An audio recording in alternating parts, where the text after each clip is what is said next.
Welcome everyone. I think we will start. So just for those who've just joined, we are recording. So if you don't want your face in the recording, please do just turn off your camera.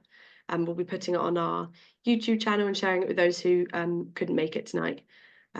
So yeah, that's great. And the second thing is we're all muted. So if we stay muted for the duration of the talk, that'd be great. If you've got any questions, pop them in the chat.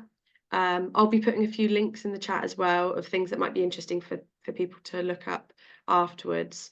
And then we can have a chat at the end. So we'll allow some time to go through some questions, because I'm sure there'll be lots of questions after the talk. So yeah, welcome everyone. My name is Ellie. I'm the Hedgerow Project Officer for CPRE Hampshire, and I work on the Hampshire Hedge Project, which is a key project that we're working on at CPRE Hampshire for the next 3 years. We will be planting hedgerows, raising awareness of hedgerows, rejuvenating, restoring hedgerows between the South Downs and the New Forest National Parks, with the aim of connecting up the two national parks with lots of restored, improved habitat, and working with communities in those areas. There are lots of elements to our project, because the key thing is to raise awareness of hedgerows in every way we can. So we are funding community groups to do hedgerow work in their areas in Hampshire. We're running talks and events just like tonight, as well as sort of community events in person. I go into schools quite a lot, planting hedges with school children, planting hedges with scouts, giving lessons, as well as taking volunteers out planting our Hampshire hedge. So we're out every Thursday planting hedgerows if you ever want to join us, as well as training people in hedge laying. So both looking after the hedgerows we've got with improved management techniques, and getting more hedgerows in the ground, as well as traineeships in hedge laying. So we are helping to fund traineeships for young people to get into hedge laying as a profession. So there's lots of things that we're doing, and there's different ways you can get involved with our project. But for those who are new to our project, well, we welcome you very much. And it's great to have you connecting with us tonight. But there's lots more things you can get involved in if you'd like to. So I'll put in some links. But without further ado, I'd like to introduce Hugh Warwick, who is a spokesperson for the Hedgehog Preservation Society, and an author of 3 books all about hedgehogs and the habitats. So thank you very much, Hugh, for being here tonight, and we look forward to your talk. And I'll give it over to you. Thank you, Ellie. And yes, I shall now go to the shared screen moment, and it's the moment when I lose you all. I did enjoy restarting, going back and doing meetings in person, because I found the whole process of oh, come on now, need to get you to play, of being remote always so sort of discombobulating, getting no reaction. I remember the first times doing it during lockdown, and actually that moment of silence when you've just delivered your wittiest joke yet and there's nothing. It is quite disheartening. Anyway, so I was asked by Ellie to have a look at the way that we can use hedgehogs as a sort of as a tool, I suppose, to talk about connectivity. And this again, I need the audience. Why did the hedgehog cross the road? You can all now shout impotently at your computer screens. To get to the other side is probably the most frequently heard amongst the silence. And to get to the other side, which I've always taken as quite a sort of almost like a Buddhist perspective of the hedgehog, as it has that moment of transition between physical and spiritual form before being crushed by some idiot in an SUV. Actually, I find that, why did the hedgehog cross the road is answered best by the fact that we've got such an absolutely appalling planning system that we gave the hedgehog no choice but to cross the road. And actually, so much of the work that I've been involved with over the last years and years and years now, it feels, has been looking at the very issue of habitat fragmentation, the way that our landscape is chopped up into smaller and smaller pieces. And one of the facts of this is that when you do that, you end up making it harder for hedgehogs to move through a landscape without crossing roads. So why do the hedgehog cross the road? Because our planning system is rubbish. So a little bit about what I get up to. I started studying hedgehogs back in 1986, very long time ago, and basically most ecologists start their work on one species and then move on to other more glamorous species, maybe go to exotic places. But I started with hedgehogs, and apart from a brief year spent investigating pangolins, I stuck with them. And you'll notice that my choice of species revolves around animals which don't run away, roll up into a ball when frightened, and tend not to bite you. It really does make life quite a lot simpler when studying this sort of species. This is me back in about 1993, I think. When I looked all young, and this has actually only recently been sent to me.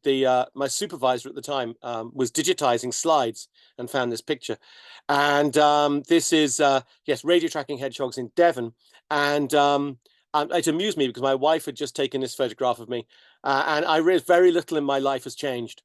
There is, same colored top. The only real difference is I'm now encouraged to wear gloves when photographed handling hedgehogs, because we need to encourage good behavior. There is always the small risk of the transmission of zoonoses between hedgehogs and humans. And whilst it's unlikely that we're going to find some brand new coronavirus emanating from the spines of a hedgehog, the main issue actually is things like ringworm, a sort of contact fungal disease. And I actually do, I do treat hedgehogs with respect, because you don't want ringworm. And it reminds, I was in when I was writing one of my books, I went and met lots of hedgehog rescuers. And one of them had, after some long, lengthy conversations about how she got into it, she talked about how she'd recently had a health scare.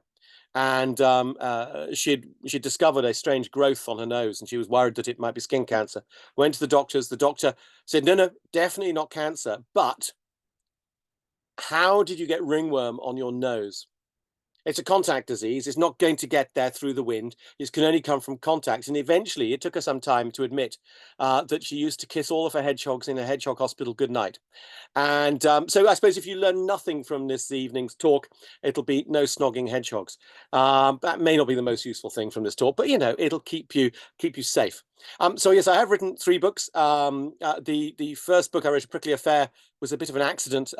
But it remains the only book in print to have endorsements on the cover from both Jeanette Winterson, one of our greatest living writers, and Anne Widdecombe. It is, I think, the only thing that those 2 people have ever agreed upon ever is the superlative quality, or as Jeanette Winterson says, the most glorious mad book. Yeah, basically anything they ever agreed on. I wrote a book about the iconography of hedgehogs because I'd got a lot of leftover material, and then another one for Graph Egg. This is just by means of a really subtle advert.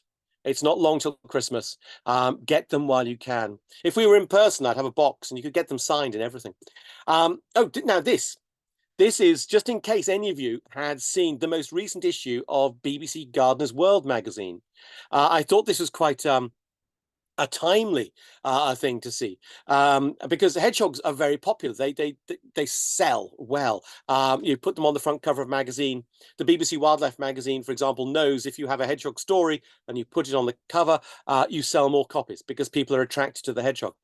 And this I just wanted to put up there because inside it there's a very small story about how hedgehogs are coming, the hedgehog comeback, and gardeners are making a difference. And it's really quite, well, I mean, it's exciting, but also it's slightly problematic because it may give some people the impression that we've solved the problem. And we've just had to issue a statement of concern, suggesting that maybe it would be good if they looked at all of the science around this and paid a little more attention to the work we had been doing. So yes, in some instances, here we go, we have got some good news. This is the most recent research, which we produce every about 3 years. The Hedgehog Society, working with the People's Trust for Endangered Species, produces the State of Britain's Hedgehogs report. And over time, we've plotted, so we don't know how many hedgehogs there are in the country. There are a number of figures touted, but they're not very robust. But what we do know is robust is how the population has changed since the year 2000, because various surveys are carried out year in, year out.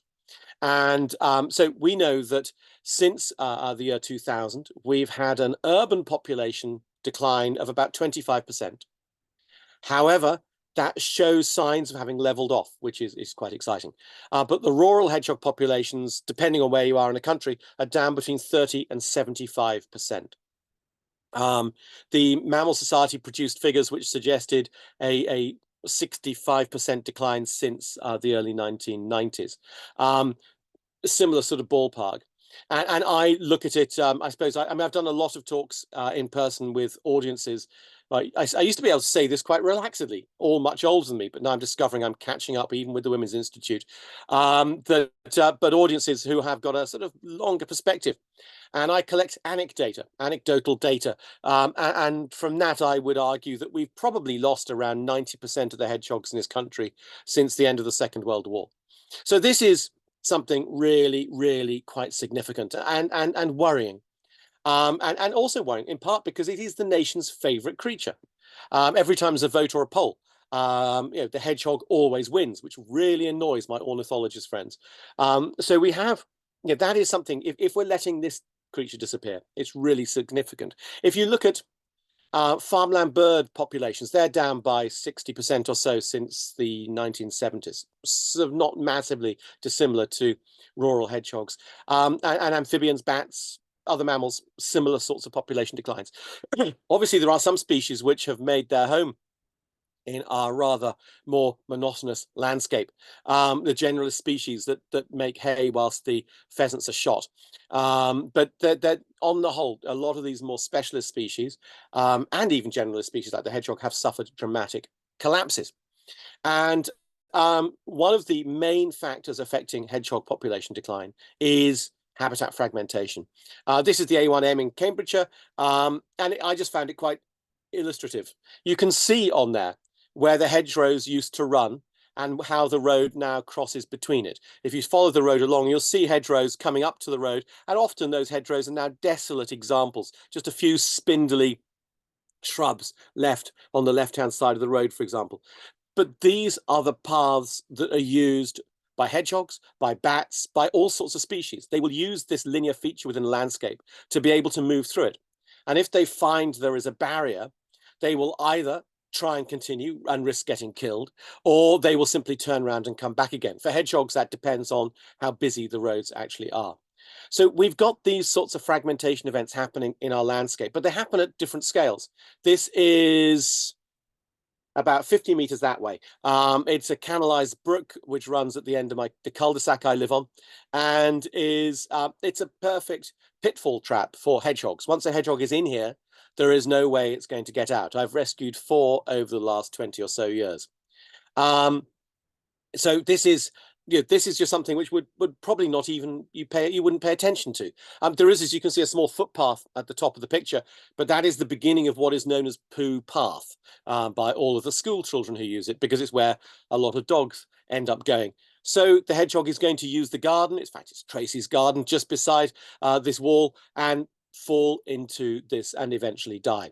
So we fragment the landscape in all sorts of different ways. It may be a big motorway, it may be a canalized ditch. And the reason that the fragmentation is so important is because whilst a hedgehog it's got little legs, it's not going to go very far, but actually we know from the radio tracking studies that have been done that they can manage considerable distances. This is one male hedgehog, and that's a 30 or so, it's an 18-hole golf course, nearly 30 hectares.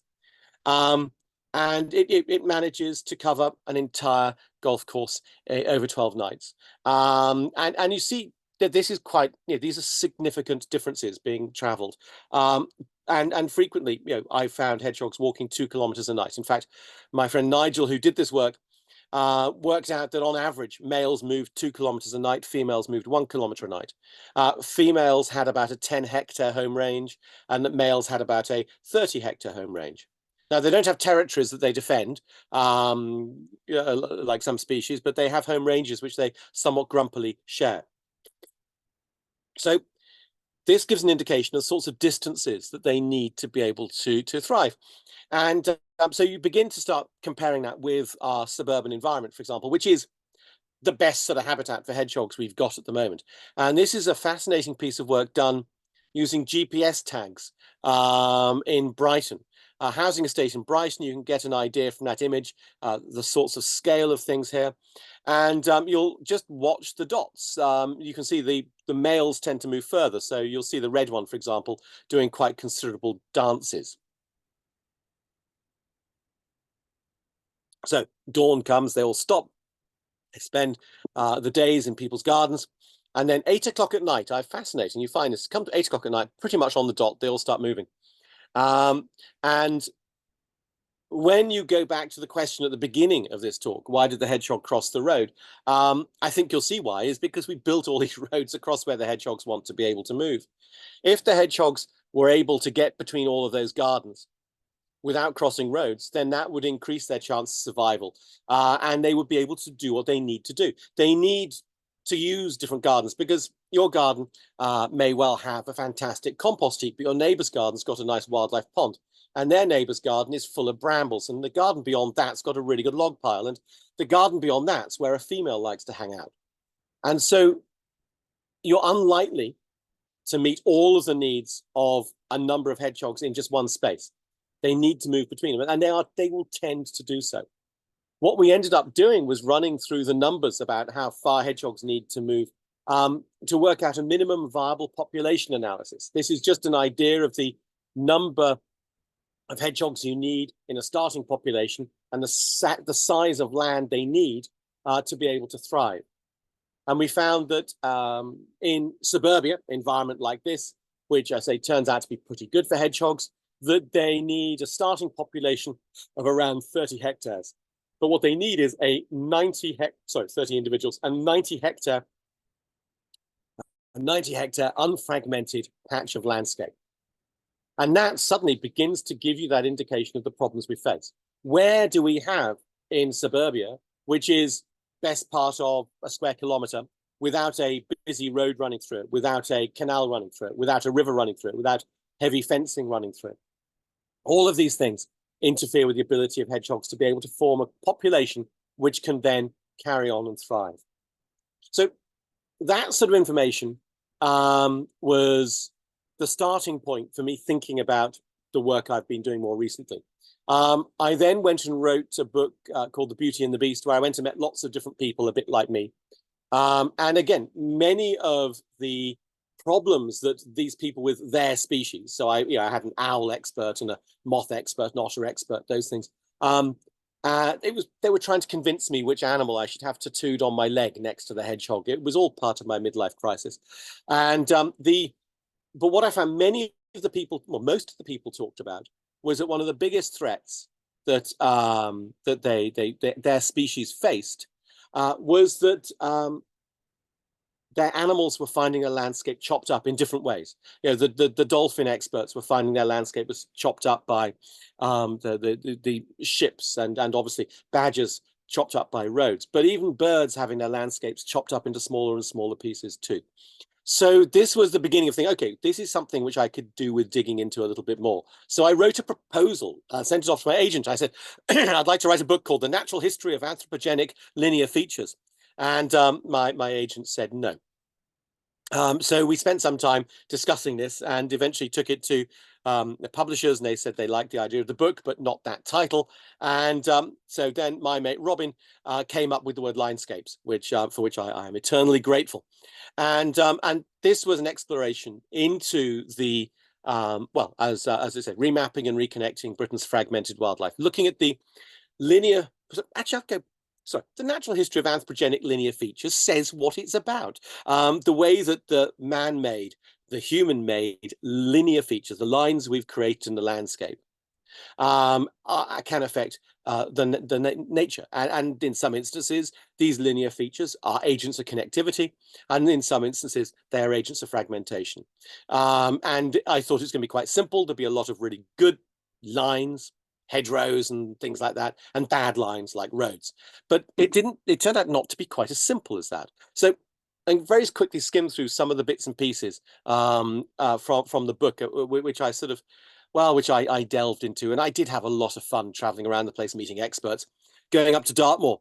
And this is one of the Dartmoor reefs. Now, you might need to use your imagination here, but you'll see a sort of hummock crossing the screen, and that is all that is left of this early Bronze Age boundary. And these were field boundaries from 5,000 years ago, and it's fascinating. This is the last bits of them that are remaining, and the reason that they've survived so long is that Dartmoor was an amazing hotbed of development. Anybody who spends time on Dartmoor, you can't fail to find all of the Neolithic and the Bronze Age evidence that's around there. Stone circles, lines of stones, old houses and things. It's fascinating. But then there was a change in the Bronze Age, was a change in the weather, and also they'd exhausted the soil up there. And Dartmoor was never farmed as intensively again. It became an industrial site, yes, in many places, but it wasn't farmed in the same way. So all of these reeves, which actually were flourished at this time along the south of England, they all got subsumed by agriculture, but Dartmoor, they remain. If you want to go and see them, don't do what I did and go in summer, because that's when the vegetation's grown up and you can't find them. You need to, I think this was in about February or March. I just love the deep history that this sort of thing tells us, because those were the lines which were, on the whole, created by clearing the rocks from the soil and piling them up. But it wasn't just a random thing, because if you look at them from across the valley, you can see these things are squared off with each other, which meant that you had a society working in conjunction with each other. It wasn't just a bunch of Bronze Age or late Neolithic solo people. This was a community in action. Anyway, I find that whole thing fascinating. Obviously, this is Ellie's bag, The Wonderful World of Hedge Laying. When I was in the process of writing this book, I went along to the National Hedge Laying Championships. This was up in Lincolnshire. And I've done a bit of hedge laying in the past, BTCV, when I was a student. I used to go out on a Sunday and nurse a hangover with bill hooks and potatoes cooked in fires afterwards. Great fun, but not very neat, not like the work that was being done here. And I see from the picture of Phil Hart, who is still up on the screen with his picture of a very, very beautifully laid hedge. And afterwards, maybe Phil, you could explain which county that is representing. Anyway, I found this really fascinating. Now, obviously, there's the aesthetics of the hedge, there's the stock proofing nature of the hedge, but also a well-maintained hedge develops into a wildlife habitat. And Devon is a place I keep going back to. I love it, and I had the amazing research done looking at the staggering biodiversity you can find within a good hedgerow. And there's one hedgerow, the Devon Hedge Group. Was it Robert Bolt, Robert somebody, I can't remember his name. And he had an 85-meter stretch of hedge on his land, and he was absolutely rigorous with his approach. He wanted to see how many species he could see there over 2 years. And so he only counted the species which he saw on it or in it, and of plant, animal, fungi, and only ones that he could identify with the naked eye, not having to use microscopes. He didn't include the tawny owl, which must have landed in the hedge at some point, but he never saw it, or the sparrowhawk, which again must have, but he never saw it. So he didn't include them. And also, this was 2 very dry years, so very low fruiting bodies of fungi emerged. But even so, in that period of time, it was 2,070 species he discovered in that space, and along an 85-meter stretch of hedgerow. Hedgerows are an absolute delight. And there is, I mean, obviously there is there's a clue in the name of my favorite species, isn't there? I mean, it is. I was doing a primary school talk, and it's one of those ones I'd managed to get a box of cuddly hedgehogs. So at each talk, I'd find an excuse to give one of the children, probably the one with most special needs in the class, they get to win a hedgehog. So I said, well, go on then. Where do you think the favorite place of a hedgehog is? Gardens? No, okay, no. But the hedgehog. Anyway, it took a long time, but we got there in the end, and this little kid got their hedgehog. I mean, hedgehogs, they hog their hedgerows. If you look at the landscape features that hedgehogs like the best, it's definitely the hedgerow. The hedgerow is the natural. Sorry, it is the artificial, the anthropogenic version of the natural habitat of hedgehogs, which is woodland edge habitat. Now, woodland edge is a relatively rare habitat in a normal sort of forested landscape. But the hedgerows managed to mimic it really effectively. I was asked a while ago by The Guardian, it was Patrick Barkham, and he was embarrassed. He said, "Oh, you could write this article, but I've been asked to." So he was saying, "When do I think peak hedgehog was?" And I made some facetious comment about around the time that John Clare was being driven mad by the enclosures, the hedgehogs were going yippity expletive do as they discovered all of this new habitat and new corridors through the landscape. And I just thought nothing of it. And then I got a phone call from my mother because she'd seen it in the paper and wanted to know why I had sworn and thought it was most unprofessional of me. And I had to point out, I really did not expect the journalist to put it in. And needless to say, also the editor to keep it in. But as we spread hedgerows around the country, hedgehogs will inevitably have benefited. The large field systems which were in place beforehand had fewer boundaries. Now, hedgehogs would have probably flourished, but they didn't have sort of obvious corridors to move through the landscape. So I have a soft spot for hedgerows. But maintaining a hedgerow by this is only really affordable if you happen to have the National Hedge Laying Championships taking place on your land. This is the foothills of Dartmoor again, and I spotted some hedgerows which had been cut. They reminded me of American Marines haircuts. They were so precise. And I stopped and waited for the farmer who was doing this. And we had a nice chat. He was explaining how these were his hedgerows.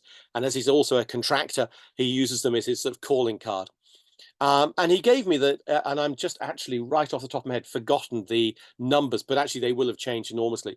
But it was quite alarming, the difference in terms of costs. You know, if you want to lay a hedge, it's going to cost you an absolute fortune. But if you can do, with the same sort of money as a day of hedge laying, you can do many kilometers with one of these. And in the end, even he admitted, and if you look to the left of the picture, you can see behind this hedge, there is a fence and there is wire behind there because it's no longer stock proof.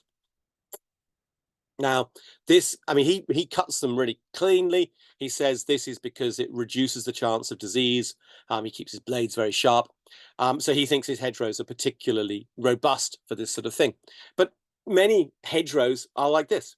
And this is not great as an environment for hedgehogs. And part of the reason this is so important is because amongst the other threats that hedgehogs face, one of the big ones is badgers. And it's not that badgers can and do eat hedgehogs. I've witnessed it, but it's also that badgers create a landscape of fear. And if hedgehogs don't have a place in which to hide, they will retreat from badger activity towards human activity, towards gardens and things. And so if the hedgerow is like this, there is very little in the way of habitat in there for hedgehogs to hide in. So wildlife benefits enormously if we can maintain our hedgerows. I then went on to explore a whole bunch of other linear features, and I had fun stomping up and down the green lanes, which are just amazing. This is in Dorset, and it's actually a green lane made famous by near Chiddock. Rob McFarlane wrote an amazing book called Hollow Way, which follows this particular green lane heading off up and around the hill. And it is the fascinating thing about this is that it goes around the hill, and when you're on the field beside it, it just looks like a big overgrown hedge. But actually, it is this path weaving its way around. And these sunken green lanes are the work of millions of feet and hooves and sleds and wheels as people have moved through the landscape. I don't know if you can hear it, but there are some foxes having some fun just underneath or behind my shed. So forgive any noises in the background. Anyway, I found the green lanes a particularly a special environment, and most green lanes are bounded in some form or other by hedgerow. And it's a particularly good environment because you create a microclimate in there, which is much more sheltered, warmer, damper. And so obviously many, many lovely ferns and things grow there. I charged off around the canal network. I was lucky enough to travel with a poet called Jo Bell, who at the time was the Canal and Rivers Trust poet in residence. And she took me from Birmingham to Stratford-on-Avon, had a lovely couple of days traveling the waterways. And this is the M40, just not too far outside Oxford, I suppose. And I was, I remember going along that patch and just going, this is really, really quite grim along here. And then a month or so later, I walked up that path with one of the ecologists from the Canal and Rivers Trust. And he said, look, this is really grim, isn't it? But and just if you see to the right of the picture, opposite the graffiti tags, there's a bit of a damp patch, and there we have otter sprained. And he was pointing out, just because this place looks grim to us, and just because the lorries are quite terrifying overhead, the otters like it because on the whole we're not there, and the water's now clean enough to provide food. I found this journey also quite delightful because my traveling companion with Joe Bell was a crime writer called Helen Cadbury, who unfortunately died a few years later. And as we traveled around the place, we kept finding we had very different perspectives on what we were seeing. I found a toad as we walked between two locks, and I was just making notes in my notebook about spotting a toad. She was making notes. I said, oh, you saw the toad? And she said, no, this would be a great place to hide a body. And then we moved on a little bit further. We're traveling along river, and there was a muntjac had fallen in. The canal network is a great corridor for many species, but also for terrestrial species is a barrier. The muntjac had fallen in, whether chased or whatever, had drowned and was bloated and was covered in flies. I was making notes of this. I leant across and sort of noted she was saying state of decomposition of bodies in the water. And then we got as far as this lock, and I noticed these are the amazing leafcutter bees, and they make nests in this instance behind the wooden beams of the lock.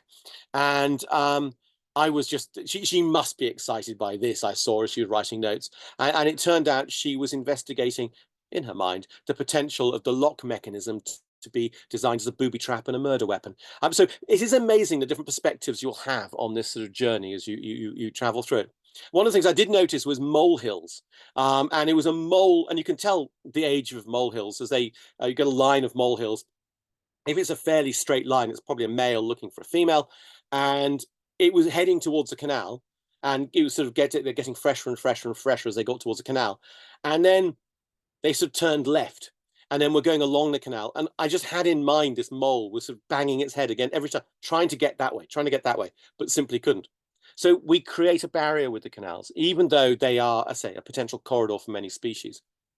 The railways started small. This is at Dartmoor. This is Haytor. I found this fascinating. This is old tramways, really, from one of the quarries up there, which took the stone down to the nearest river. But the railways, you see, it's a bit of a strange environment. The railway network. You're not allowed on it. And I was with Network Rail, and we went exploring, looking at the ecological value of these things. I was with one of their ecologists. She was monitoring areas along this stretch, which was in Wiltshire, which they were going to need to put in new signalling, and wanted to make sure that the concrete blocks that they were going to put in weren't going to land on areas of particularly sort of good biodiversity value. It was a very, very, very hot day, and they provided me with the full PPE, but only winter wear, which they thought was very funny, especially at the end when I had to take it off, and there was literally drips of water falling out of them. Ugh, horrible. But it was also stunningly quiet, and one of the most peaceful wildlife places I've ever been to. Every 10 minutes or so, we had to step off the track. We're flagged. That was, we had a flag person at either end, and then somebody else in the middle who was keeping an eye on the flag people. And then we were told to step off the track when the trains were coming. It's all very, very old school. And it was, apart from that brief moment of the train going by, it was stunningly peaceful, and bird life galore, amazing vegetative growth. And but the first time the train went past, I was trying to do a nice blurry photograph of speeding train. So I stayed facing the train, and they said afterwards, oh, you mustn't do that. I said, well, why not? I said, apparently that track runs old school trains with a fairly crude way of disseminating toilet contents. And so if somebody is flushing the toilet as it goes past you, then there is just nothing but nastiness coming your way. So from then on, I faced away from the train when they came by. And also that's why I didn't lie down to take a photograph of the ragwort just there, because there it was, like perfect photograph I could have taken lying down. But that was another species which just, the Oxford ragwort spread through the country just because of the train network. It had been restricted, so it's a hybrid of different species, which broke out of the Oxford Botanic Gardens, and then used to grow on the walls of the colleges in Oxford until the railways came. And when the railways came, the seeds basically jumped aboard the trains, and that spread them around the country. Anyway, it was a startlingly rich environment for wildlife in a way I hadn't really thought of. Now, obviously, there are certain networks which aren't like that. HS1 is if you look at the wiring on that, it's designed to keep even inquisitive mice off the track. So yeah, that's going to be a barrier. But this was very much an open and fluid space for wildlife to move around. Now, I have quite a mixed relationship with roads. I was involved in sitting in front of bulldozers at Twyford Down back in the early 1990s. This is now the M3 cutting, which destroyed such staggeringly rich wildlife habitats and archaeological habitats. It does make you wonder whether it's ever worth going to all the trouble of designating them. Anyway, the road network also has a massive impact on a direct impact on wildlife. Now, we have a number of, regularly there are stories appear in the press about numbers of hedgehogs being killed on the roads, and they are nearly always wrong, because people take a reading from the published scientific data, failing to recognize that it's using data from quite some years ago when there were more hedgehogs. Actually, hedgehog road casualties are a very useful tool. The hedgehogs have the unfortunate habit of being killed in rough proportion to the numbers there are in the wider environment. So this is one of the surveys we do, mammals on roads. The numbers of hedgehogs killed on the roads gives an indication, an index of the hedgehogs in the wider environment. So that's how we can tell whether the population is changing. This poor fox, she was a lactating female. Millions of animals are killed on the roads each year. And it is, in fact, a really quite startling death toll that we reach. In fact, there's a project, Splatter, was set up at Cardiff University to look into this. And I've always loved the fact that they were just so gonzo about it. We're going to call it Project Splatter. But they've recently grown up and renamed it the Road Lab, which I just feels missing that sort of pizzazz that the older project had. But what they do is look at the impact that the road network has on wildlife. And in fact, there's a Ben Goldfarb who wrote a fascinating book about beavers, has just written a book. He's an American ecologist, just written a book about, I think, the American situation. And the figures there are eye-watering for the numbers of animals killed on the roads each year. So this is just another way that these linear features have a very negative impact on the ability of wildlife to thrive. However, when Highways England took me out in this, again, by coincidence, was in Wiltshire, and I think this was the A36, full PPE again, with the sort of glasses I was wearing, which made you feel like you were a little bit taller than you really were. So that every footstep felt like, anyway, I found it very disorienting. As I walked past this road, the turbulence from the articulated trucks was nearly unfooting me. It was a really unpleasant environment. The amount of litter tossed into these bushes was horrendous. And these little boxes were bouncing around in that turbulence. And these little boxes were active dormouse nesting boxes. Dormice were using it. Why were dormice using this? Because people don't come here, and because most predators don't come here, because it's a really scary environment. This habitat actually is quite good because we are not there. The roadside, the verge landscape is something which we underestimate as a potential source of biodiversity. Rather scarily, some work that Bug Life did a while ago, they talked about this at a conference, and I've yet to find the paper. But they were looking at biodiversity and bioabundance of macroinvertebrates along hedgerows beside motorways. And on one side, you've got the verge and motorway. The other side, you've got fields, agriculture. And they found that the road side of those hedgerows had very significantly higher proportions of species and densities of them as abundance as well. because the verge side tends to be unpeopled, whereas the farm side is very much a peopled landscape. So we can look at the roads as a very negative thing, but also they do provide habitat for some species. This is, we're coming up to the time of year soon, March, it'll be out all over the place. One of those brilliantly misnamed plants, was it Danish scurvy grass? It's not from Denmark, and it's not a grass, but it does cure scurvy because it's very rich in vitamin C. And this has been considered by some to be an invasive, but it's not. It's a plant of our foreshore, which only in the last couple of decades has spread with staggering speed around the country's A road network, because it's occupying the area of salted road, which no other species can really cope with. And so that's the smear of slightly off white you'll see for a month in the beginning of spring. So there are things you can do to overcome the barriers that we create. Obviously, planting lots of hedgerows is a good one. But I think actually we should consider going big. This is for those of you who know your old history of roads. This is the A3, London to Portsmouth Road. And this is the road when it went round the Devil's Punch Bowl near Leatherhead in Surrey. And I went and visited there, and I found a rather different environment. The locals had been told that it was such an appalling road, that they were going to turn this landscape into another Twyford Down. They're going to put a cutting through the Devil's Punch Bowl, which is this amazing natural amphitheatre, and they were going to make it a smart, straight road to allow traffic to get to Portsmouth or to London faster.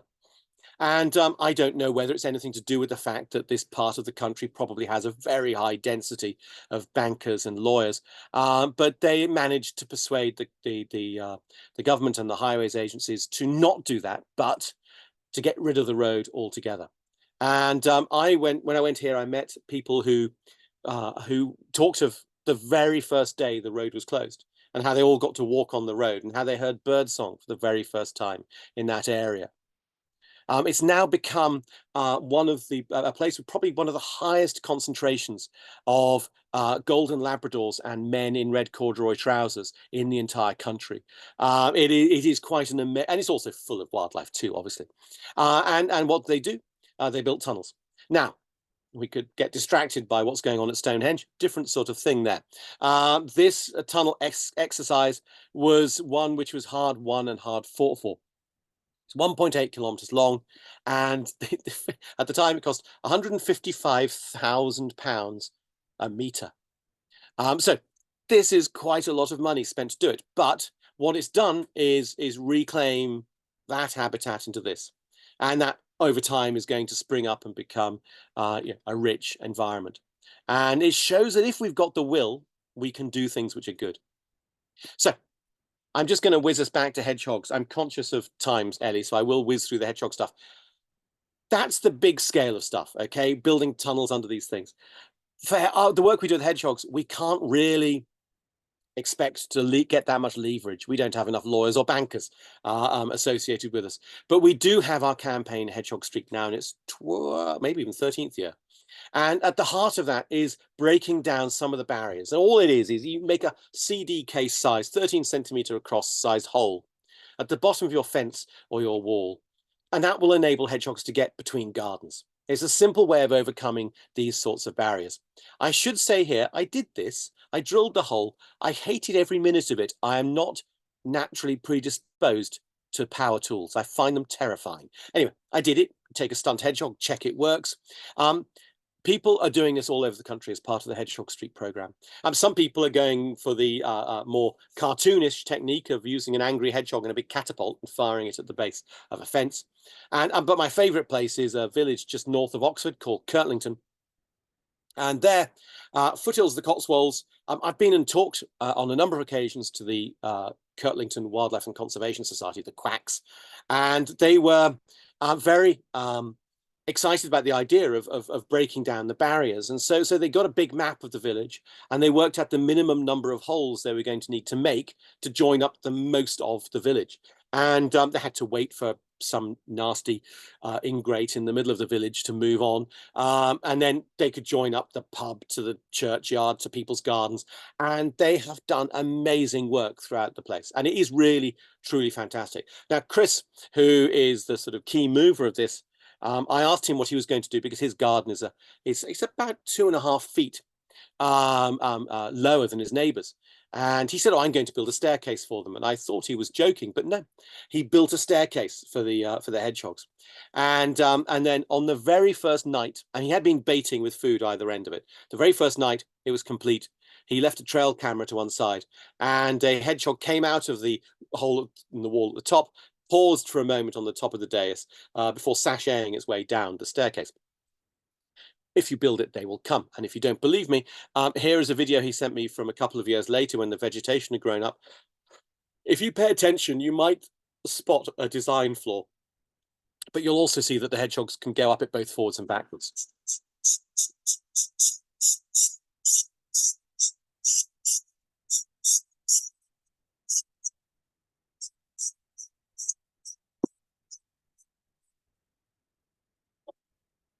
So I have asked him to put in a banister at the top, just to avoid the embarrassment of collapse.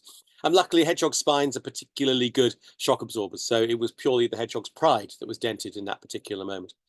After the worst of COVID times, I went back to visit Chris to get a photograph of him for a magazine article I was writing. And he said, oh, you've got to see what I did over lockdown. And one of his neighbors had got a even bigger height difference between their gardens. And so he built this ramp. He's not a small man, I should point out. And does it work? Well. So yes, these things can and do work. And I mean, obviously, next thing is maybe you don't do it yourself. You get other people to make holes for you. So we've got fencing supply companies and now marketing hedgehog-friendly fencing. I launched a petition, subtle hint, Ellie, to encourage people to lobby for a change in the planning law to get this change. And it's been a very ongoing, long-running thing. Change.org / Save Our Hedgehogs. Initially, when Change.org got in touch with me, they said, we want you to do a hedgehog campaign. We would love you to campaign to get hedgehogs back to their former glory. What are you going to, what would be your ask? What's your question? What's your demand? I said, oh, fine, it's simple. We just need to dismantle industrial capitalism and replace it with something nicer. And they said no. So we then ended up going back and forth. And this purely is to get the national planning policy framework changed so that hedgehog highways are a compulsory addition to all new housing developments. The reason I went with it was because they said just every time you do an update about the petition, it goes out to everybody who's signed it. And so I hope some people there have signed the petition, and in which case I hope you're getting the updates. And if you aren't, please check your spam folder. So I've written probably 200 so far. And anyway, so when it got to 50,000 people, I was excited. 100,000 people, I was thrilled. Then it got to 500,000 people, and I got to meet one of the housing ministers who was, well, disappointing is really not quite cutting it, but it's as far as we'll go for now. But I met one of the biggest housing developers, bosses as well. And then there was a moment when I thought maybe we've gone somewhere. Did I put it in? No, I didn't. We had July 2019. If you cast your mind back to then, just when you thought things weren't going to get any worse, little did you know. So as Boris Johnson moved into number 10, a bunch of the more intelligent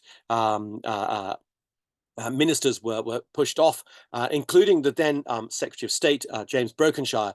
And the last press release he put out was stating that there'd been a change in the national planning policy framework such that the guidance was for all new housing developments to have hedgehog highways. I almost popped champagne corks, but unfortunately the guidance had no teeth. So I continue.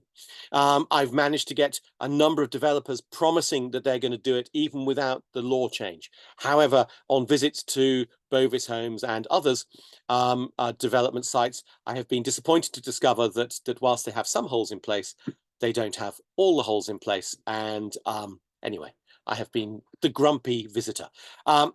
But then I reached a moment when I got peak delight with my hedgehog campaigning.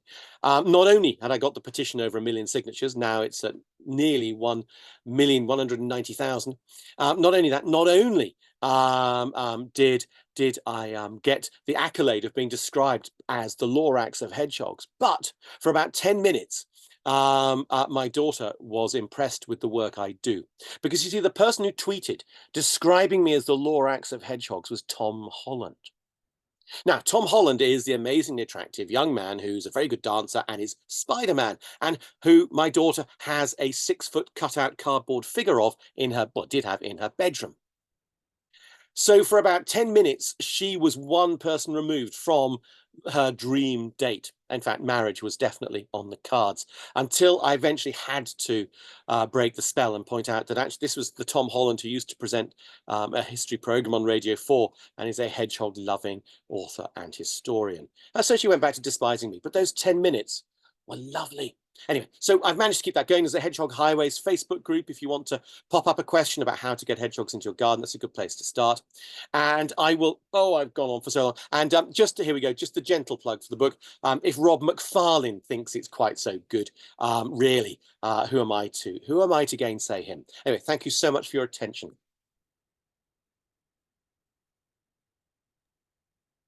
Thank you so much, Hugh. That was very entertaining. Would you like me to stop sharing the screen so we can see people's faces? That'd be good.